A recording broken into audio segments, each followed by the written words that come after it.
Now we're going to work on our sauce. And that's a barbecue sauce that we're going to make. I'm using my pan, which we have had on the grill, to get real, real hot. All right?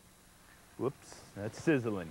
Now, for our sauce, what we're going to do is combine some canola oil, and we're going to add some garlic to that, and some onions. And of course, we're going to just open up the pores on them.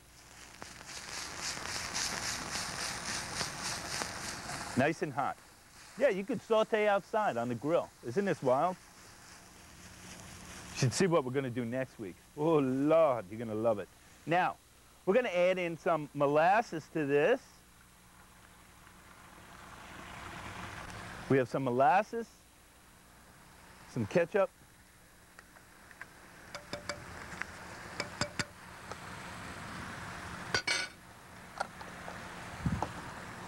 all right, we have a little vinegar, horseradish, a bay leaf, some chili powder, a little cumin, pepper. We have rosemary. Actually, that wasn't pepper, that was some thyme, right? And rosemary, basil, okay? Rosemary, basil, and thyme, fresh. And we're going to add the rest of our oil here. Now, this is a sauce which is going to cook for a period of time now, and we're going to set it up on the grill over here nice and hot, all right? We're going to let it cook and combine, stir it occasionally. Remember, whenever you're working with fresh herbs, always make sure that you pull the herbs, hold it, pull it right off, all right? Like so, no stem. Remember, the stem, when you add it to certain ingredients, or into certain dishes rather, use this ingredient for certain dishes, it becomes bitter. So we don't want to have any stem there, all right? And then when you go back, you're going to chop it real, real fine. Now, our meat is smoking, and the most important part about any smoking process is to keep the cover on and not play around, unless you need to add coals, which, as we do here, we're going to time it, and we're going to take a peek at it, and we're going to see how much smoke we have coming out. We're going to be able to educate ourselves through this process. And it does take a little time, but this is something that over time and planning and being able to look at a grill or look at your watch and be able to say, okay, now it's time to add some more chips in, or now my coals should be cut down after about like an hour and a half. You're going to need to add some more coals in there. You know, just depends on what you're going to be doing. So we're going to let this cook for a wee bit.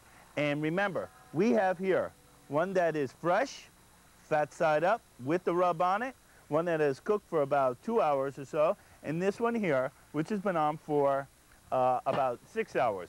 4 hours open, and then about 2 hours covered in foil. And you see that nice caramelized coating that we have there. Now, take a look at our sauce here, dancing away. Remember, just like in the kitchen, you don't want it to get too hot.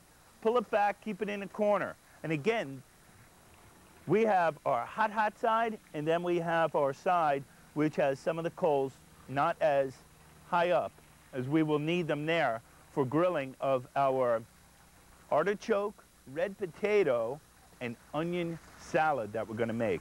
And yes, you can use this as a warm salad. You could serve it warm, or you could serve it cold.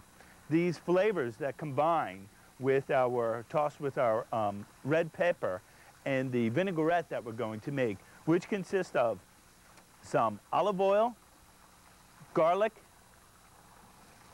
balsamic vinegar, and fresh thyme. And then, of course, we'll season it.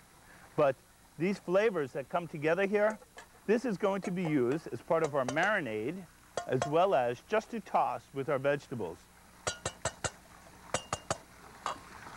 But this has a great, great taste. Now, what we're going to do here is talk about our artichokes, all right? We're going to be using our large artichokes. If you can get the small ones in season there, let's use them, all right? We're going to take our artichokes, and what we're going to do is clean them, all right?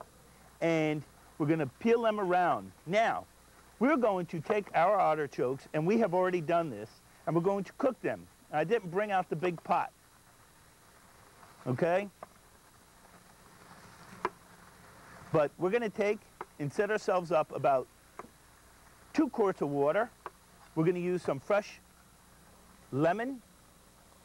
And if you don't have fresh lemon, use some, if you don't have some fresh lemon, use some concentrated lemon juice. And we're going to take our artichokes. We're going to cut them in half. And then we're going to cut them in quarter. And we're going to put them into our pot. And we're going to bring this to a simmer with our lemon juice. And then we're going to take and we're going to pull out the hairs right here, or the fibers, right after we've let them cook. Now, we need to let them cook until they're nice and tender, but they're not going to fall apart into mush on us, okay?